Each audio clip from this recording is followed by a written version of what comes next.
and also in terms of climate. However, port wine really becomes special and different from all other wines because of the way that the wine is produced.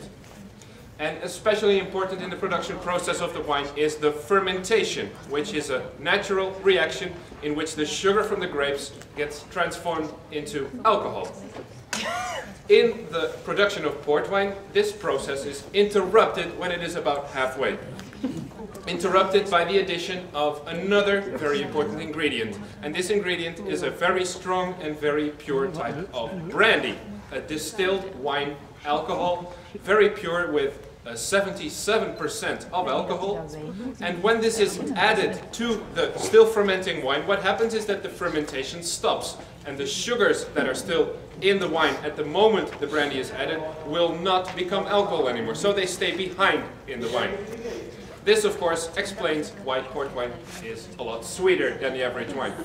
And also, of course, because of the brandy, port wine becomes a lot stronger with an average of about 20% of alcohol.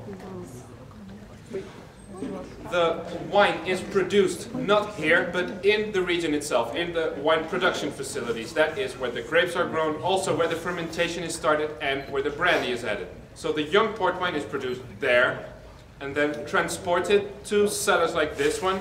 This is where the wine ages for a minimum period of 3 years in these barrels, which are all made of French oak.